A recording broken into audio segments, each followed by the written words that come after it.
Let me tell you about a couple I recently worked with. They're in their 70s, and between Social Security and pension income, their monthly expenses were covered. In fact, they didn't even need their IRA savings for retirement living. But here was the problem. They knew that if they just left their IRA to their two kids, the IRS would take a huge bite in taxes for their kids. So instead, we built a plan to spend down that IRA over the next 10 years and redirect those dollars into life insurance. Now, instead of leaving a taxable lump sum, which the kids may only get 50%, if that, they'll leave their kids twice as much, 100% tax-free. That's smart planning. But then on another couple, also in their early 70s, they came to me worried about final expenses. They realized they didn't have $15,000 in liquid cash set aside for funeral costs.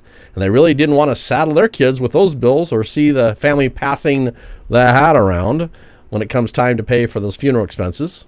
For just about $65 a month, we solved that problem with a small policy that guarantees the funds will be there when needed. Now, that burden is lifted, and the family can focus on honoring their memory instead of worrying about money. And those are just two examples, but they show how life insurance is very diverse from people with more money or people with less money. Retirement isn't about protecting young children anymore. It's about protecting your spouse, your legacy, and your peace of mind. So first, let's talk about IRS and taxes. And with the IRS, when one spouse passes away, taxes can hit hard, whether it's on required minimum distributions or deferred accounts like 401ks or just filing the final tax return. Life insurance gives your family instant, tax-efficient liquidity, so you're not forced to sell investments or raid emergency funds just to settle up with Uncle Sam. Life insurance gives you permission to fully enjoy your savings in retirement. You can spend freely, knowing a death benefit will replace what you've used for your children and for widows or surviving spouses.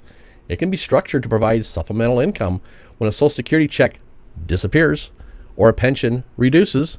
We close the widow's gap that catches so many by surprise.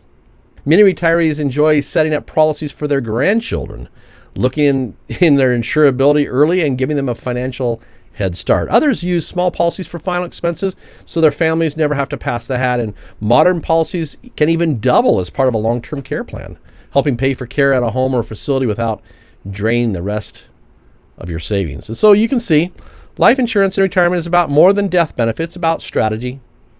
It's about protecting your family from taxes, replacing income for surviving spouses, or covering final expenses, blessing your grandchildren, and even planning ahead for long-term care. The good news is, it's not complicated. All it takes is about 30 minutes together on the phone or on the Zoom or over coffee to see how simple and powerful a plan can be. So I invite you. It's time to put on my calendar, and let's make sure your retirement plan works not just for you, but for the ones you love most.